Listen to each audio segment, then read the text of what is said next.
Titanium dioxide जो है वो आपकी स्किन को, आपकी नोज़ को, आपकी आइज़ को और आपके थ्रोट को काफ़ी ज़्यादा इरिटेट करता है। और ये आपके ऑर्गन्स में, इंटरनल ऑर्गन्स हैं, हार्ट है, लंग है, आपकी किडनी है, यहाँ पर जाके जमा हो जाता है और आपके डीएनए को डैमेज करता है। अब आप मुझसे पूछेंगे कि मैं आपको टाइटेनियम डाइऑक्साइड के बारे में आज क्यों बता रहा हूँ। टाइटेनियम डाइऑक्साइड की कुछ मात्रा जो है वो आप जो इसका सन स्क्रीन यूज़ करते हैं उसमें मौजूद होती है, और उसमें मौजूद होने का कारण ये है कि ये जो सनलाइट है उसको जो है रिफ्लेक्ट करती है और कहीं ना कहीं अपने अंदर अवशेषित कर लेती है। लेकिन जब आप इसको स्किन के ऊपर अप्लाई कर रहे होते हैं तो कहीं ना कहीं आप अपनी स्किन पर नहीं बल्कि अपनी बॉडी के अंदर इसको जो है रब कर रहे होते हैं, और आपकी बॉडी जो है वो इसको कहीं बाहर नहीं फेंक देती है अपनी स्किन पे से, वो इसको एब्जॉर्ब कर लेती है। जिस तरीके से आपने देखा होगा कि आप जब किसी ऑयल से जो है आप मसाज करते हैं अपनी बॉडी के ऊपर,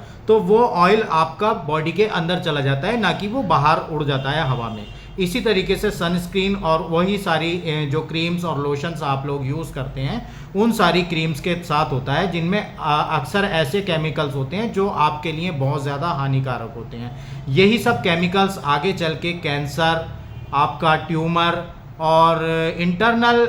डैमेजेस के बहुत बड़े कारण बनते हैं, और ये डैमेज जो होती है ये most of the time irreversible होती है। मतलब ये ठीक होने का इसका चांसेस बहुत कम रह जाते हैं, क्योंकि ये केमिकल बेस्ड होती है, ये नेचुरल नहीं होती है, तो इस कारण से इसमें काफ़ी प्रॉब्लम आती है। तो आप जब भी इस तरह की चीज़ें यूज़ कर रहे हैं तो आपको इस चीज़ को ध्यान में रखना चाहिए कि ये मुझे कितना हार्म कर सकती है, या कि आपको इस बारे में रिसर्च करनी ज़रूरी होती है कि आप उसकी रिसर्च कर लें ताकि आपको उसके बारे में पूरा पता हो। तो कहीं ना कहीं जब आप उन केमिकल्स का यूज़ कर रहे हैं तो वो आपकी बॉडी में जाके जमा हो जाते हैं, और जब वो जमा हो जाते हैं तो वो अपना काम वहाँ पर बॉडी में शुरू कर देते हैं, जिस तरीके से वो बाहर के वातावरण में काम कर रहे होते हैं। मिसाल के तौर पर आप अगर गंधक को खुले में रख देंगे तो वो कुछ समय के बाद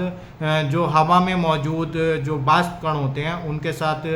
क्रिया करना शुरू करता है, और कुछ समय के बाद वो डिजनरेट होने लगता है और उसका कुछ और बन जाता है, और उसका कंपाउंड भी कुछ और ही होता है। तो अगर इस तरीके से आपकी बॉडी के अंदर केमिकल्स जमा होते रहेंगे तो कहीं ना कहीं वो जाके आगे आपकी सेहत के लिए बहुत ज़्यादा हानिकारक पैदा होते हैं, और साथ के साथ आपकी इम्यूनिटी को घटाते हैं। आपको अगर कोई अन्य रोग हो रहा है तो कहीं ना कहीं उस रोग को ठीक करने के लिए आपकी बॉडी में जो इम्यूनिटी पावर है वो इम्यूनिटी पावर जो है वो उस रोग से लड़ती है। लेकिन जब आपकी इम्यूनिटी पावर इन केमिकल्स के कारण कम हो जाएगी तो आप उन रोगों से नहीं लड़ पाएंगे, और जब आप उन रोगों से नहीं लड़ पाते हैं तो कहीं ना कहीं आपकी बॉडी लगातार कमज़ोर होती है, और उस कमज़ोर होने के साथ साथ उसमें ऐसे चेंजेस पैदा हो जाते हैं जो अगली पीढ़ी तक ट्रांसफ़र होते रहते हैं, जो कि डीएनए में जनरेशन के कारण आपकी बॉडी में पैदा हुए थे।